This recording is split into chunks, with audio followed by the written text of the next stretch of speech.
नमस्कार, मैं हूं अविनाश। आप देख रहे हैं राष्ट्रवाणी। कोलकाता रेप मर्डर केस को लेकर के डॉक्टरों में रोष का रूप हम इसमें देखने को आपको मिल रहा है। डॉक्टरों की सुरक्षा व्यवस्था को लेकर के भी लगातार सवाल खड़े हो रहे हैं।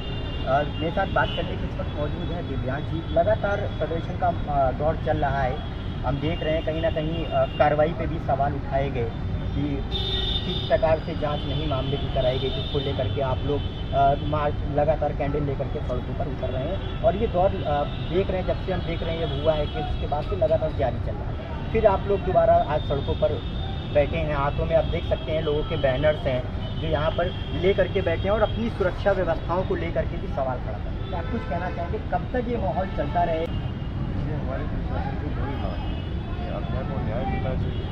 जो डॉक्टर्स हैं उनके लिए ऐसा कानून लाया जाए, डॉक्टर्स और हेल्थ केयर वर्कर्स के लिए, उनकी जो सुरक्षा है वो निर्धारित हो सकती है। कोई उनका उनके साथ में मारपीट होए या कुछ ऐसा होए तो उस पर सख्त कानून होना चाहिए कि सामने वाला मारपीट करने से पहले थोड़ा सा टकराए।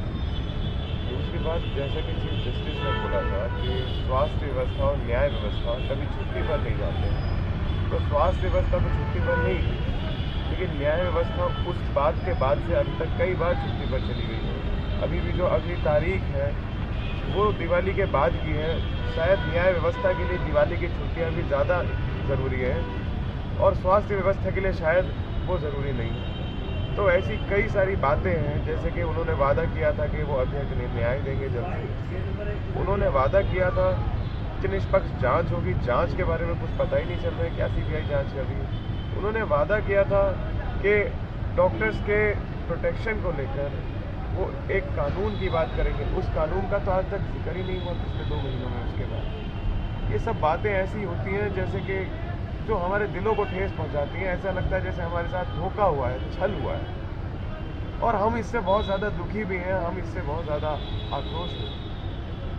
देखा जाए जब पहले दौर में जब ये प्रकार का जो कृत्य हुआ था, तो पूरे देश को संसार उठना पड़ा था। एक आप लोग को आश्वासन दिया गया था इस दौर के लिए ये धरना प्रदर्शन थमा था। क्या आश्वासन ऐसा दिया गया था, और जो आश्वासन दिए गए थे उसमें कितना अभी तक सरकार खरा नहीं उतरी जो आप लोग को दोबारा प्रदर्शन करना है? उन्होंने हमें आश्वासन दिया था कि हर एक मेडिकल कॉलेज में और अस्पताल में वो सुरक्षा के पुख्ता बंदोबस्त है। ये आश्वासन इतना फर्जी था कि हम बता दें कि पिछले 2 महीनों में जितने मारपीट हुए हैं डॉक्टरों के साथ में, शायद उतने मारपीट उससे पिछले 4 महीने में नहीं हुए थे। इतने बढ़ गए मारपीट के। केजीएमयू में पिछले कुछ 2-3 हफ्तों में 3 बार ऐसा हो चुका है कि जो हमारे रेजिडेंट डॉक्टर थे उनके साथ पेशेंट या उसके तीमारदार ने मारपीट की। LLRM में ऐसा हो चुका है और देश के हर हिस्से में ऐसा हुआ है। ऐसे जो इंसिडेंट्स हैं ये बहुत ज़्यादा बढ़ गए हैं। तो सुरक्षा तो भूल जाइए जो उन्होंने वादा किया था।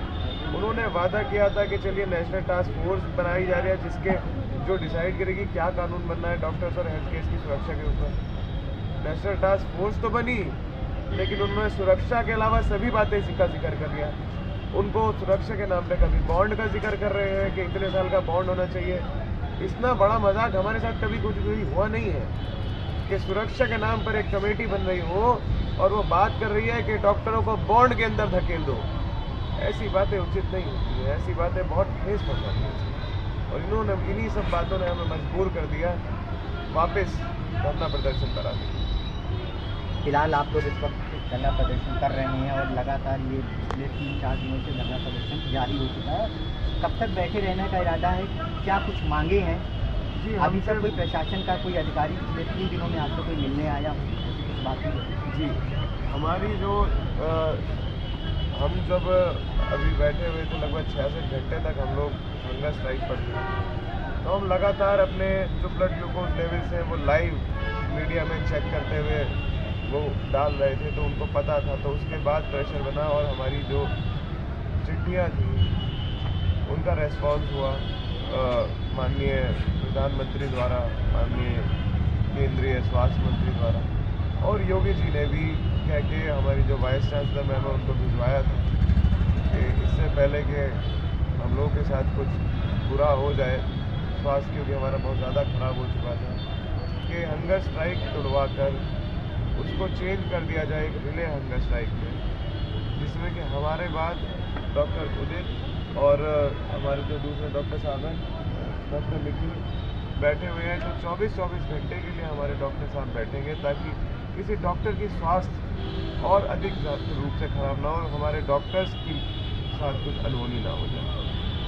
तो उन्होंने हमसे ये आश्वासन भी लिया कि बस हमें 2 दिन का समय दीजिए, आप 2 दिन स्वास्थ्य व्यवस्था के साथ में कुछ मतलब रुकावट ना डालिए, और अगर 2 दिन में हमारी बातों पर, हमारी मांगों पर सुनवाई नहीं होती है तो फिर हम मजबूर हो जाएंगे सोमवार से वापस से अपने जो हमारा हड़ताल है उसको बढ़ाने। एक सवाल मैं आपसे और यहाँ पे करना चाहूँगा कि पहले दौर में देखा गया था कि आप लोग के स्ट्राइक पे जाने से कहीं ना कहीं स्वास्थ्य सेवाएं बहुत प्रभावित हुई, खासतौर से ओपीडी को बहुत प्रभावित किया गया था, जिसको लेकर के भी खासा सख्त निर्देश जारी किए गए थे। तो आप लोग को नहीं लगता कि क्योंकि KGMU में आप बैठे हुए हैं, PGI में भी चल रहा, कल PGI में भी मालूम आया था कि एक भी ओपीडी में पर्चा नहीं बनने दिया गया। तो थोड़ा सा स्ट्राइक ठीक है, आप अपनी जगह पर सही है, लेकिन कहीं ना कहीं जो दूर से पेशेंट, किसी पूरे यूपी के पेशेंट KGMU में या PGI में आते हैं तो उनको किसी प्रकार की कोई दिक्कत नहीं होनी चाहिए, क्योंकि डॉक्टर तो भगवान का रूप है। देखिए, इसीलिए जो हमारे यहाँ पर जो OPD उनमें कम मरीज देखे गए, परंतु हमारे जो सीनियर डॉक्टर्स हैं उन्होंने मरीज देखे हैं। हम इस चीज़ का ध्यान रखते हैं। और हम आपको एक और चीज़ बताना चाहते हैं कि जो OPD है, OPD में कभी भी गंभीर मरीज नहीं आता। OPD में चलता फिरता वो मरीज आता है जिसको अभी स्वास्थ्य सेवाओं की उतनी आवश्यकता नहीं है, वो इसीलिए OPD है, आउट पेशेंट बेसिस डिपार्टमेंट। ऐसा पेशेंट जो कि बाहर रहे और उसको ना भी देखा जाए तब भी उसका स्वास्थ्य पर उतना फर्क नहीं पड़ेगा। किंतु सभी इमरजेंसी सर्विसेज, सभी इमरजेंसी OT सर्विसेज जिसमें कि गंभीर पेशेंट देखा जाता है, वो सब हमेशा से बहाल की गई। तो जो पेशेंट केयर है वो कभी भी उतना ज़्यादा अफेक्ट नहीं हुआ। आपने कहा कि 2 दिन का आपसे समय मांगा गया है, सोमवार से आपका जो सजेशन है ये हो सकता है कि कुछ और दूसरी स्थिति में देखने को मिले। क्या कुछ फिलहाल चैनल के माध्यम से भी आपसे सरकार की मांग हो सकता है कि उनके काम तक आपकी आवाज़ यहाँ से? हमारी बस यही मांग है कि कृपा करके हमसे मिलने आए, हमारी बात सुने। हम कुछ बड़ा नहीं चाहते हैं, हम चाहते हैं कि एक शुरुआत तो हो, एक पहल तो हो। जो पूरा देश सो गया है डॉक्टर्स की सिक्योरिटी को लेकर, हेल्थ केयर वर्कर्स की सिक्योरिटी को लेकर और न्याय को लेकर, वो देश जगे, सरकार जगे। एक बार बात तो हो, बात होगी तब तो बात बनेगी। तो हम तो बस बात ही करना चाहते हैं अभी इस बारे में। समय देने के लिए चाहें तो बहुत बहुत धन्यवाद।